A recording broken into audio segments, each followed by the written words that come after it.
we'd like to interrupt this episode and let you know that our sponsor this week is us. If you want to see anything about cars, head over to TTC Cars and see things like this. Or for truck and SUVs, head over to the Texas Truck Channel for more stuff like this.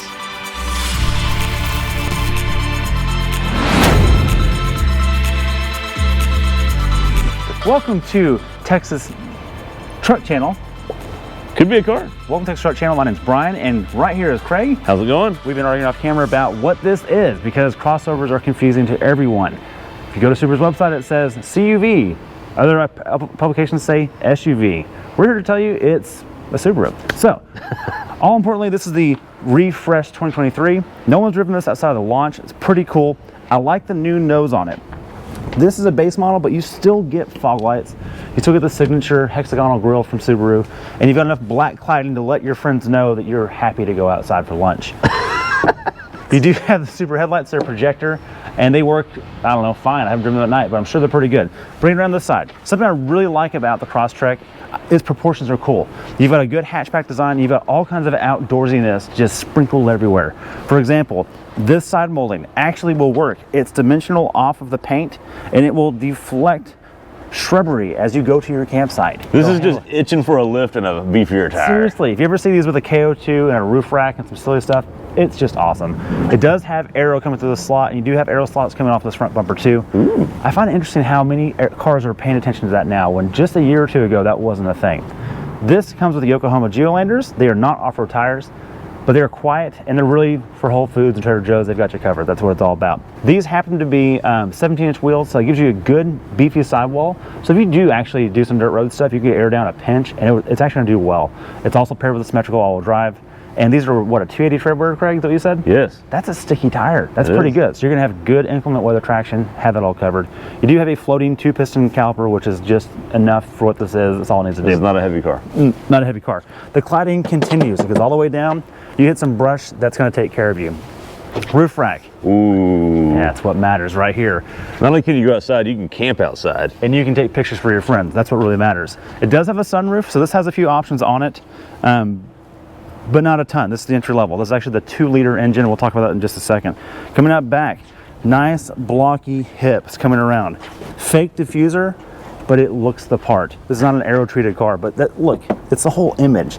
Big reflector down here. I do like the lobster claw kind of going on here. If you look at the taillights, kind of got the whole old Honda Odyssey style going on. Okay. Symmetrical all-wheel drive is really what matters. This thing is a mechanical system. It's not a Haldex, it's not front-wheel drive based. It's actually a rear-wheel drive based chassis. If you put this thing in the air and you spin this tire, that one's going to spin in the front of there because it actually has differentials. It's pretty cool. That's really the Subaru Gold. Let's check out the engine. All right, real quick before we get into the hood, I just noticed something. The cap is like metallic gray, but the paint is like a pale blue.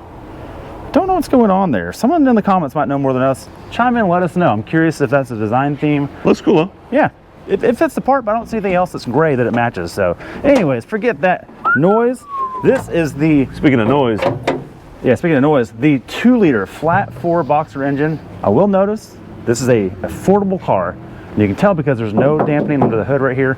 But importantly, this high pressure line going to the compressor, it's a Yokohama. Matches the tires. We're okay with that. also a Denso alternator. Okay. For the Toyota fans. No one cares about that. Anyways, moral of the story, 2-liter turbo, not turbo, oh my God, why would I say that? Paired to a CVT, bummer. All right, onto the interior. Onto the interior. Let's see what's in here. Open this bad boy up. It's not powered, you just pull it up. And look, this little mat that's in here, this Crosstrek, it's kind of cool looking. It's got little, look, those are rocks. So you know that's designed for outdoor? You know what that is? What? It's for your dogs. Oh, it's for the dogs. Okay. Yeah. Brian, I want you to see these seats. It's kind of this weird perforated. It's got, I think it's like green in there. Looks kind of cool. Yeah, you get a center armrest with cup holders. Brian, you get, okay, well, yeah, you can fold the seat down. Go ahead. You get USB-C and you get USB-A. And thank you, Japan, for letting us know that it's 3 amps there and 2.4 amps there. Very specific. Very good. Decent room. Not bad. I mean, I've got some room. Brian, I want you to sit in here though. Let's see what happens if you got in here. Here's the test. Because it might be a little tight. A little tight. A little tight, yeah. But for this segment, on brand. Yep. Okay. Whoa, whoa, whoa. Boy, hey, look at this. Matte pocket on one side and not on this side. Again, you can only navigate from the right side. You don't get any rear AC. Let's move up to the front. But you've got room for your kombucha bottles. Right? Oh, yeah. Covered. Alrighty, Brian. Moving on to the front. There's more room for your hydro flasks right there. And then the refreshed interior. Basically, we've gone to the Subaru corporate infotainment setup. What the, not horizontal. What's vertical? It called? Vertical. Yep. Portrait. Yep. Portrait. Vertical UI, and it works great there. There's no issues. Give me this. I want to show the people something. You get your start button here. Don't confuse it with the trip button, even though it's really close. So start. Let's start. There we go. You get the gauge sweep, and Brian, I don't know if you noticed that gauge sweep. You see what kind of gauges those are? Real. Beautiful analog gauges. Thank you. They're not digital. Yeah, like you said, real. Yeah, I like those a lot. The cool UI that it's in all the other Subarus, it works. It makes sense. It's a little elementary-ish, but it works. Starlink Suite. You get the Starlink. You get all the Subaru safety stuff. Yeah, they've got that and everything. That's working pretty good. Brian, you get heated seats because Subaru is made for cold climates. It's the official car of Colorado, and there's a reason why. And Utah. That's for cigarette lighters. And then you also get more USB ports up here, 3.0, 2.4 amps for A. And Brian, look at this. That is for a headphone port. I don't know really what that's for because no phone comes with a headphone port anymore. But if you've got an old one, it works here. Got you covered. And that's awesome. Enough of that. Let's see what the CVT does on 0 to 60 times. Let's get it out on the road and hammer it. All right, Brian. We're in the Crosstrek, newly refreshed with the CVT 2-liter, all-wheel drive, symmetrical, any modes. Hit it. Oh, look good. Oh. 20. 5. All right, 40. Now it's getting into some steam. Where'd the phone go? What do we have? You get the 60. 60. In 10 seconds. Yikes. Okay, that's not great. Now, the good news is, like we said, you can get the 2-liter with the manual, which will be faster than this. Which was funny because in most modern cars, that's not the case, but it will be in this. It will be in this. Yeah. And mostly that's because CVTs, out of the whole, that's not specific to Subaru. They just struggle off the line. Yeah. That's just how it is. Now, if you want to keep it in automatic, you can get a 2.5-liter NA motor, and it's 182 horsepower. So 30 horsepower more, that will also help. And keep in mind, look, the Crosstrek is their kind of economy intro car. Yeah. And it feels like that. Look, you could say it feels cheap in here, but it also feels durable. Absolutely. It's a bargain price vehicle that checks all the boxes. It's reliable. Yep. Nothing's going to break on it, other than the windshield right here, but that's not its fault. Over that.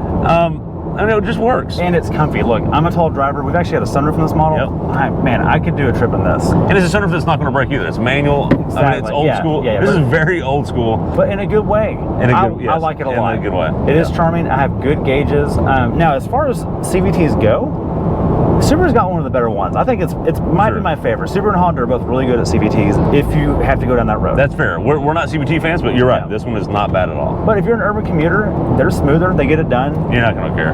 And if you're in traffic. This one lies to you pretty well with fixed shifts. Makes you think it's an auto with gears.